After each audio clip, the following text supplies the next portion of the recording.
ಹಲಸಿನಕಾಯಿ ಅಂತಾರೆ. ಈ ಸಣ್ಣ ಹಲಸಿನಕಾಯಲ್ಲಿ ಹುಳಿ ಮಾಡೋದು ತೋರಿಸ್ಕೊಡ್ತೀನಿ. ಇದಕ್ಕೆ ಕಡಲೆ ಕಾಳನ್ನ ಒಂದು ದಿನಕ್ಕೆ ಮುಂಚೆನೇ ನೆನೆಸ್ಕೋಬೇಕು. ಚೆನ್ನಾಗಿ ನೆನೆದಿದ್ರೆ ಚೆನ್ನಾಗಿ ಸಾರಿಗೆ ಚೆನ್ನಾಗಿ ಬೇಯುತ್ತೆ. ಆಮೇಲೆ ಇದನ್ನು ಒಣಕಾಳೆ ಹಾಕ್ಬೇಕು. ಈ ಸಾರಿಗೆ ಅವರೆಕಾಳು, ಹೆಸರು ಕಾಳು, ಆಮೇಲೆ ಬಟಾಣಿ ಇವ್ಯಾವುದನ್ನ ಆಗಲಿ ಒಣಕಾಳು ಹಾಕಿದ್ರೆ ಚೆನ್ನಾಗಿರುತ್ತೆ. ಎಲ್ಲ ಮಿಕ್ಸ್ ಮಾಡಿ ಹಾಕಿದ್ರೂ ಚೆನ್ನಾಗಿರುತ್ತೆ. ಈಗ 1 ಕಪ್ಪಷ್ಟು ನಾನು ಕಡಲೆಕಾಳನ್ನ ನೆನೆಸಿ ಒಂದು 3 ವಿಷಲ್ ಕೂಗಿಸ್ಕೊತಿದ್ದೀನಿ. ಈ ಕಡಲೆಕಾಳು ಚೆನ್ನಾಗಿ ಬೆಂದಿದೆ. ಇದು ರುಬ್ಬಕ್ಕೆ ಒಂದು ಸ್ವಲ್ಪನೇ ತೊಗೊತೀನಿ.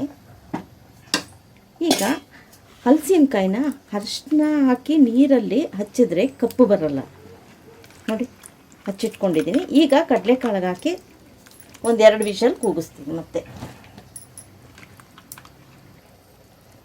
ಈಗ ಕಡಲೆಕಾಳನ್ನ ಸ್ವಲ್ಪ ಮಿಕ್ಸಿ ಜಾರ್ಗೆ ಹಾಕ್ಕೋತಾ ಇದ್ದೀನಿ. 2 ಟೊಮೆಟೊ,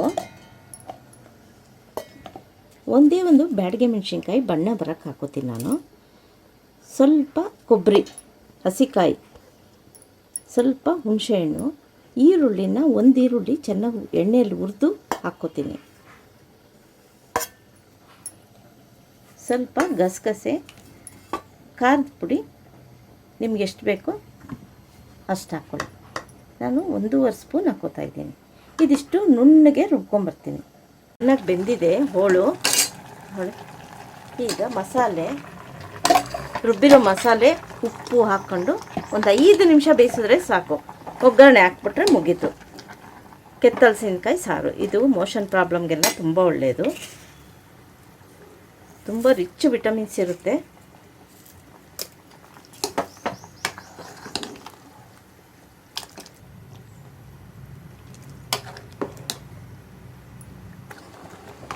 ಈಗ ಚೆನ್ನಾಗಿ ಕುದ್ದಿದೆ. ಉಪ್ಪು ಖಾರ ಎಲ್ಲ, ಹುಣಸೆಹಣ್ಣು ಹುಳಿ ಇದರಲ್ಲಿ. ಈಗ ಒಗ್ಗರಣೆ ಹಾಕ್ಬಿಡ್ತೀನಿ. ಸಾಸಿವೆ, ಎಣ್ಣೆ, ಸಾಸಿವೆ, ಕರಿಬೇವು ಹಾಕ್ಬಿಟ್ಟು ಒಗ್ಗರಣೆ ಹಾಕಿ ಬಿಟ್ಟಾಕ್ಬಿಡೋದು ಅಷ್ಟೇ. ಇದರಲ್ಲಿ ಬಸ್ಸಾರು ಎಲ್ಲ ಮಾಡ್ತಾರೆ, ಪಲ್ಯ ಎಲ್ಲ ಮಾಡ್ಕೋಬೋದು. ಈಗ ನಾನು ಹುಳಿ ಸಾರು ತೋರಿಸಿದ್ದೀನಿ ನೋಡಿ.